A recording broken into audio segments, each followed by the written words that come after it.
Good evening. Hello.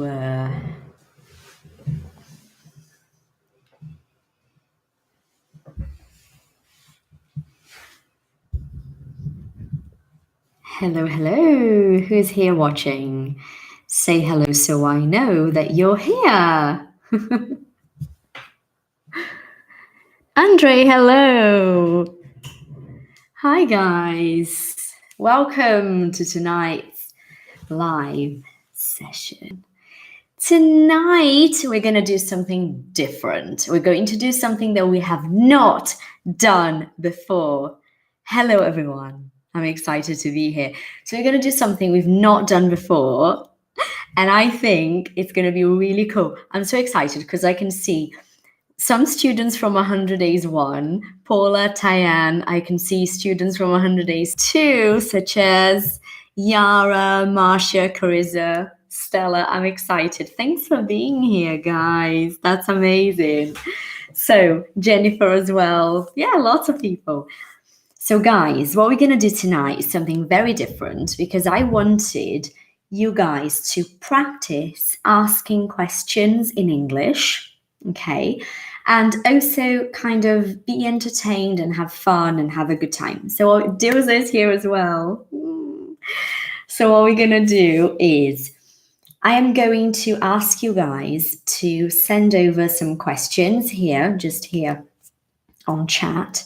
Just send me some questions that you would like to ask me about life, anything about life in general. Gabby as well, amazing. So cool. Wow, you've been trying to talk to me, but I don't answer you. Do I not? Oh my God, I'm so sorry. Please, have you tried Instagram? I'm so sorry. I will check and I will get back to you, Fabiana. I'm so sorry. Don't get me wrong, guys. It's really crazy at the moment, you know. Every time I open Instagram, there are so many messages. It's really, really difficult to answer you guys quickly. I normally answer everybody, but sometimes it takes me a little bit of time. I'm so sorry, but I will get back to you, okay? So what I want to do is I want you guys to ask me a question, anything about, it could be about English, but not about grammar, okay? Because the idea is not for me to answer grammar questions because really you don't need me for that. The idea is for me to help you think in a different way and to improve your question structure and everything.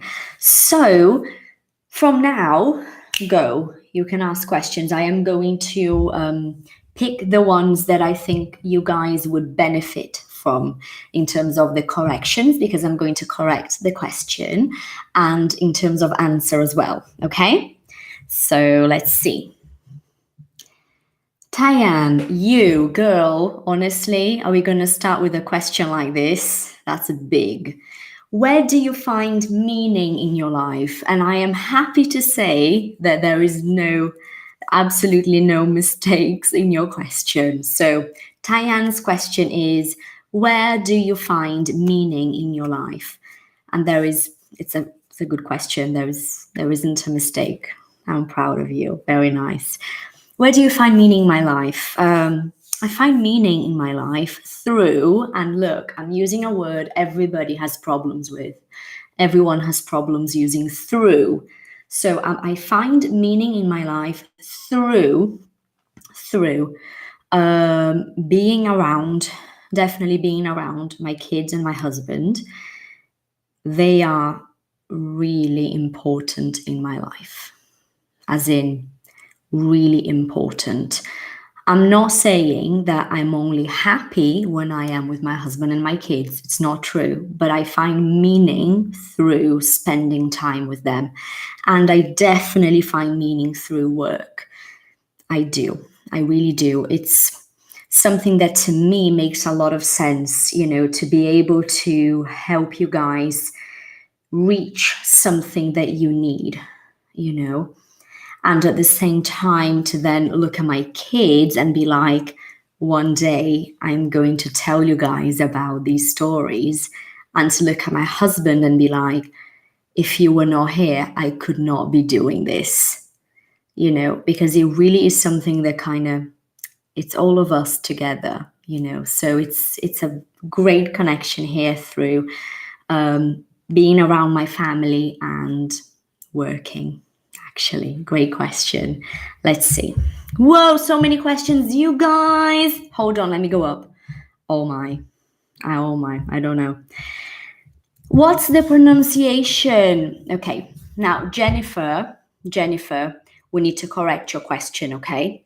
What's the correct pronunciation for DIY? DIY.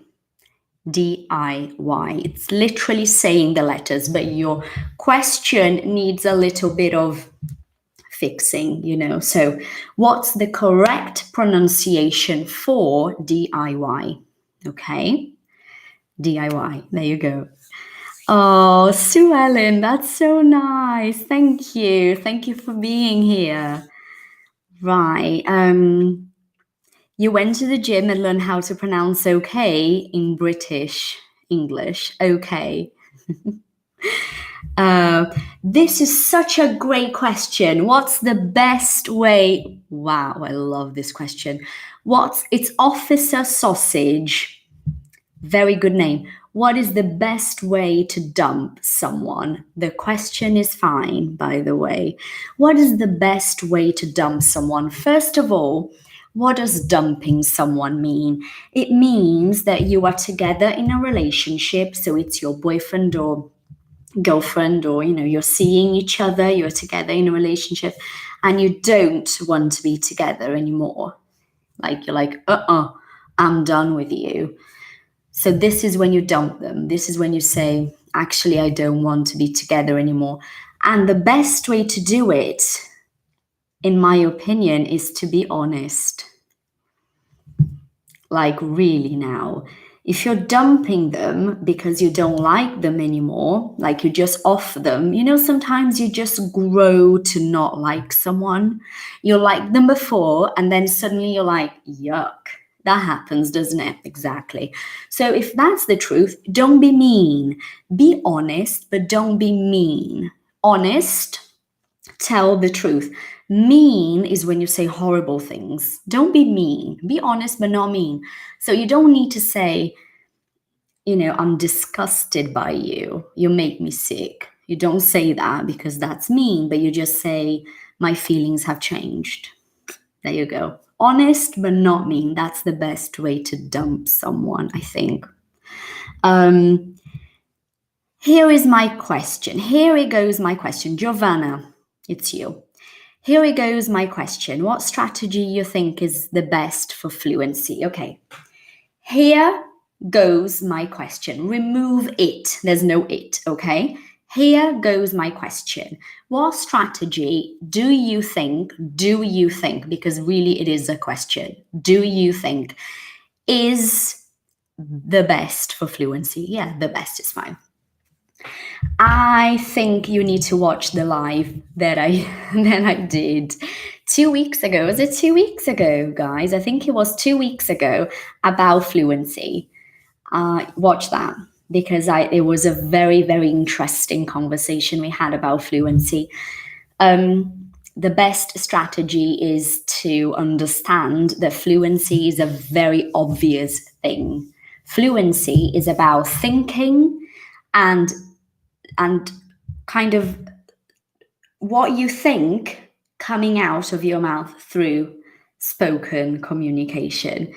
And when you think about this for a minute, you will see, I think it's going to be very clear to you that it would be impossible to have this, to create this connection through learning English or any language from a book, grammar rules, book things, little grammar exercises. This connection does not come about with those things, with that approach.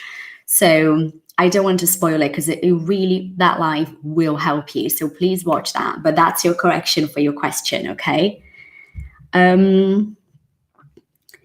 Natasha, you're here too. My gosh, you guys are on fire tonight. Natasha, hold on, I lost you. Where are you?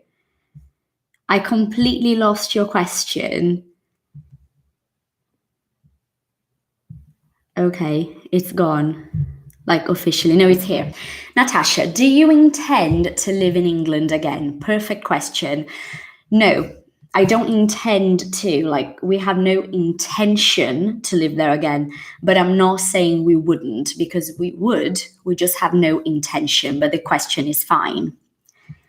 So let me see.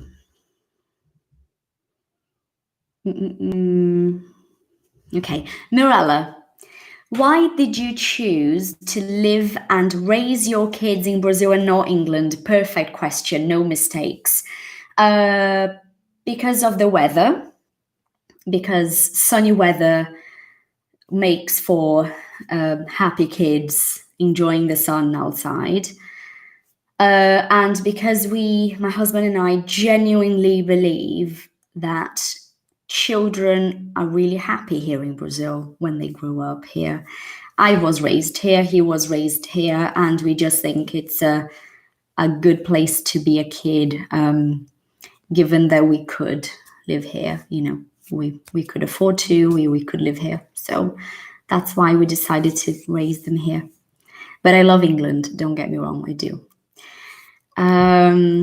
Ramiro, I'm going to correct your question, okay? Do you think, listen to this, do you think about going back to the UK? Do you think about going back to the UK? I answered that question already, but I just wanted to correct your structure, okay? Oh, you guys are very funny. Isabella, Patty, what is your biggest dream? I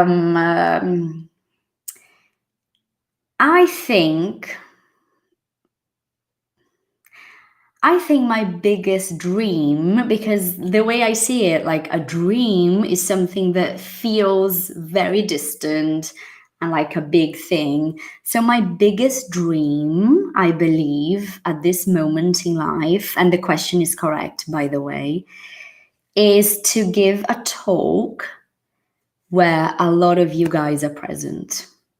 A talk is, you know, TED Talks. That's a talk, you know, when you go on a stage and you talk to a great number of people about something.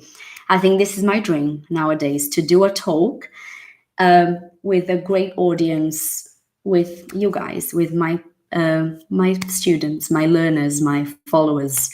I would love to do that. I think that's my dream.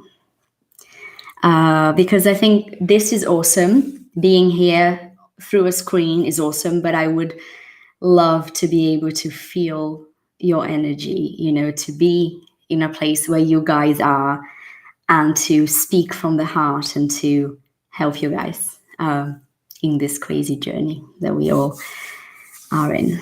So, okay. Adrielle, can you explain about motivation in English? The question is correct. You guys are good with asking questions. Come on. Can you explain about motivation in English? You mean about, I'm going to answer what I think you mean, okay? About having motivation to learn English. This is what you mean. Motivation is overrated. My opinion, obviously. Motivation is overrated. Like, people think motivation is so important. I don't think it's that important. I think it's more about having a goal and just going for it, which is why I always ask you guys, why is English important to you? Because this is not about motivation. This is about necessity. This is about having the need for something. And I believe, which is why I believe motivation is overrated. And instead of thinking about finding motivation, it would be better if you focused on doing the right thing to get the right results. Period. That's what I think, okay? Jeanette, what is your inspiration and motivation to create 100 days? Beautiful question. The question is correct as well. The main thing in the beginning, before 100 days, was 100 days. If you guys don't know, 100 days is my English course, my online English course, okay? Before 100 days came about, there was this very big frustration from not being able to teach everybody on the waiting list. So since I was pregnant with Naomi's 4, my daughter, since I was pregnant with her, I've always had a waiting list of students waiting to have private lessons with me. And it got to a point that it was just, I always had a huge list. I couldn't see everybody. It was impossible for me to do that. So I started to think about a way to bring Patricia to more people, which is why I wanted to do an online course. And 100 days happened when one day I sat in front of my computer and I knew everything that I wanted to add to the course. Like I knew the core of 100 days. I knew the topics I wanted to talk about. But I did not know 100 days was going to be what it is. I had no idea that it was going to be through stories. I had no idea at all. So I sat down and I started literally creating 100 days, like really typing it all up. And then I wrote a story. Like it just felt natural to me to write a story about my life, like a real story. And then I decided that I was going to write 100 stories. And it was the craziest decision I ever made, and also the most life-changing decision. It was a really amazing thing that happened in my life. Absolutely. I am so proud of this project because it's something that I know brings results to people and it changes people, but also because I know how hard it was for me to do it. And no kidding, when I finished making 100 days, I just sat right here where I am now. This is my working station. I sat here and I just cried because I couldn't believe I'd done it. I couldn't believe it. I was like, can't believe I've done this. This is insane. So it's my 3rd baby, absolutely. Let's see. Guys, I'm going to scroll down because there are so many questions. You guys are amazing. I'm just going to pick one at random. I'm going to pick one without looking. I'm not even joking. Okay.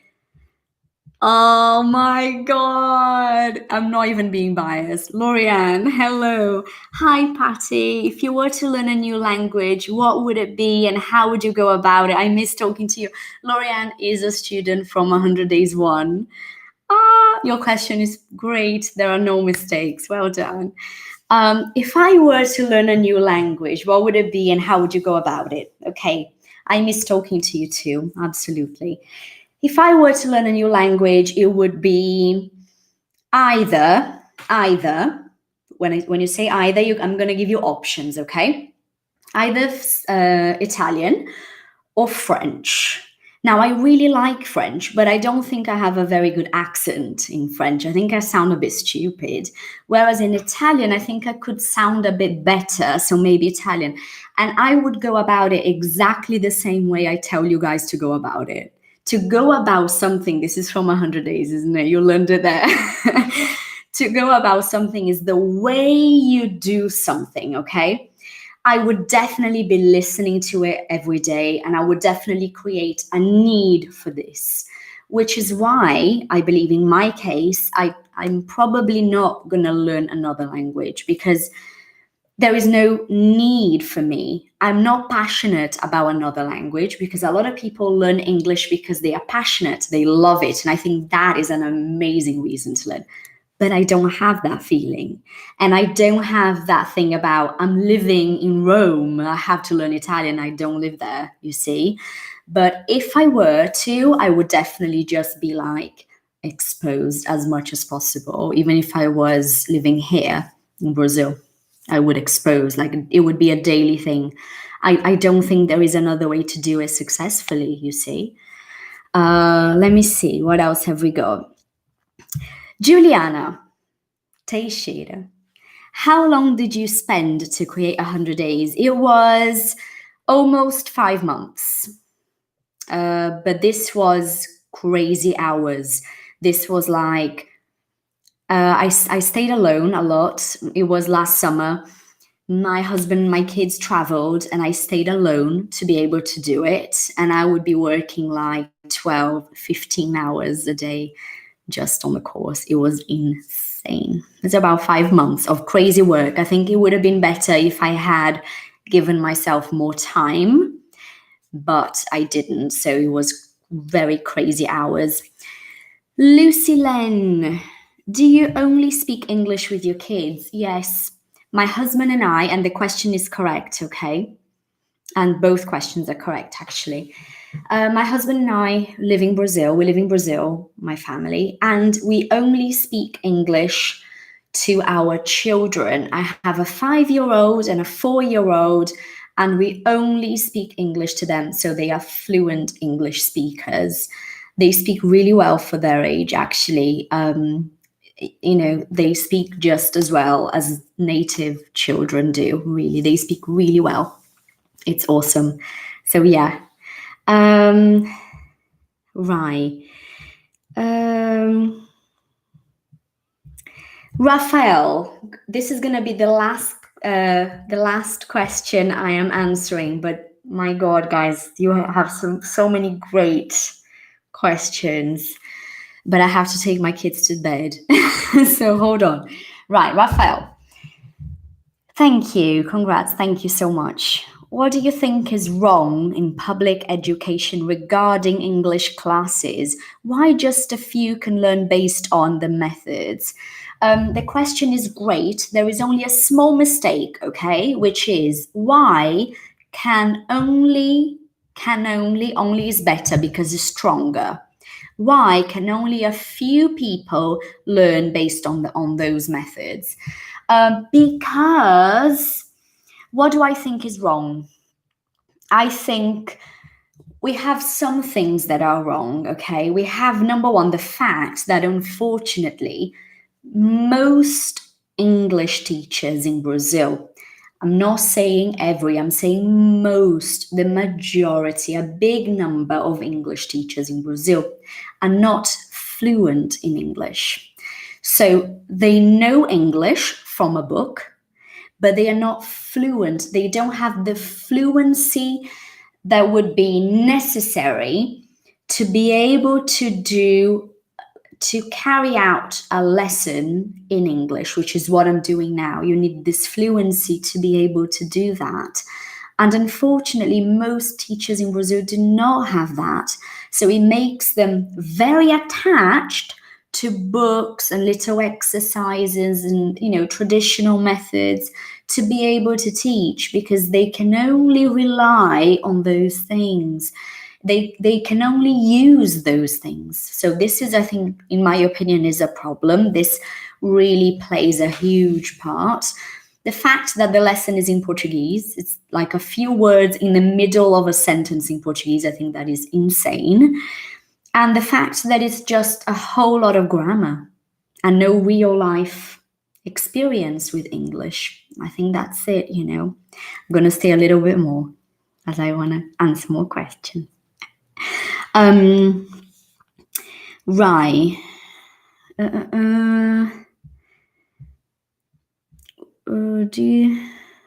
Okay. Hold on. I'm trying to pick some questions that are very different to the ones I've answered, so I can give you guys a chance,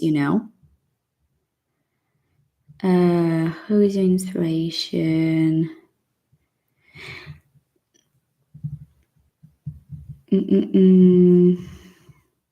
Thank you, Mariana, about my accent. Thank you so much. Yeah, I'm not answering every question because it would be impossible. There's a very interesting question here about books. Right. Ramon, I'd love if you suggest some intermediate or upper intermediate books to read, please. You're so lovely. Thank you. I'd love it if you would suggest some intermediate or upper intermediate books. I would love it if you would suggest. This is a very difficult question to answer. And a lot of people ask me that question about books. And it's very difficult to recommend a book because it's not about, and listen to this is important information.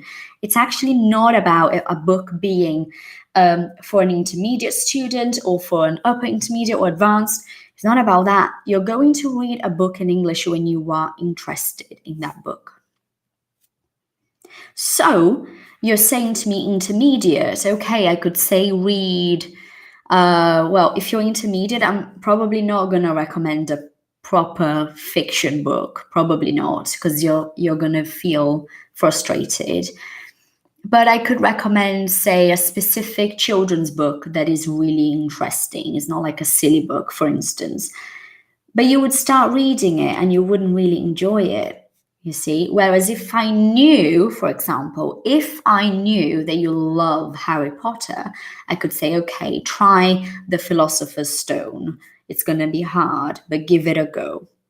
So a book recommendation really is about the person, what they like, what they are into. Because guys, it's so difficult to get through a book in English. What does that mean? To get through a book is to read a whole book. It's so difficult to do that in English. So you need to love it.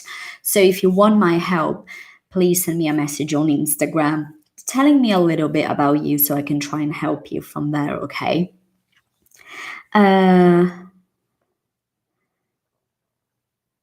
Joyce. Hi, teacher. An American asked me, okay, an American, an American asked, past. So you need ed, okay? Asked me, where do you left? No. I asked again and again until I understand that his question was where I live. Is this right? No. No. It's not right. Hold on. I asked again and again until I understood, because it's the past, that his question was where I live. Is it right? No, it's not right at all. And that's really weird, actually. Yeah, it's not right. It's just live normally. When you're talking about live, it's just live. It's not left at all. So I think it might have been, I don't know, but it might have been like a listening comprehension problem. Okay. Now, my darlings, I really have got to go. It was a pleasure to have you. Of course, I did not answer every question because that would be impossible, but I picked some questions that I thought would be interesting for you guys to learn from, and the sentences, the questions that were correct for you to see, oh, that's correct. Let me make some notes. See? So thank you so much for coming tonight. I will be back next Monday. Next Monday, though, I'm going to be back on Instagram. I think what I'm doing is Instagram, YouTube, like taking turns. I think that's going to be a good one, so most people can participate. But thank you so much. It was lovely to have you. You guys were awesome. Oh no, it's my pleasure. Thank you, Victor. That's so sweet. Thank you. Have a lovely evening. Take care of yourselves, and I hope I'll see you next week. All right? Bye-bye. Take care.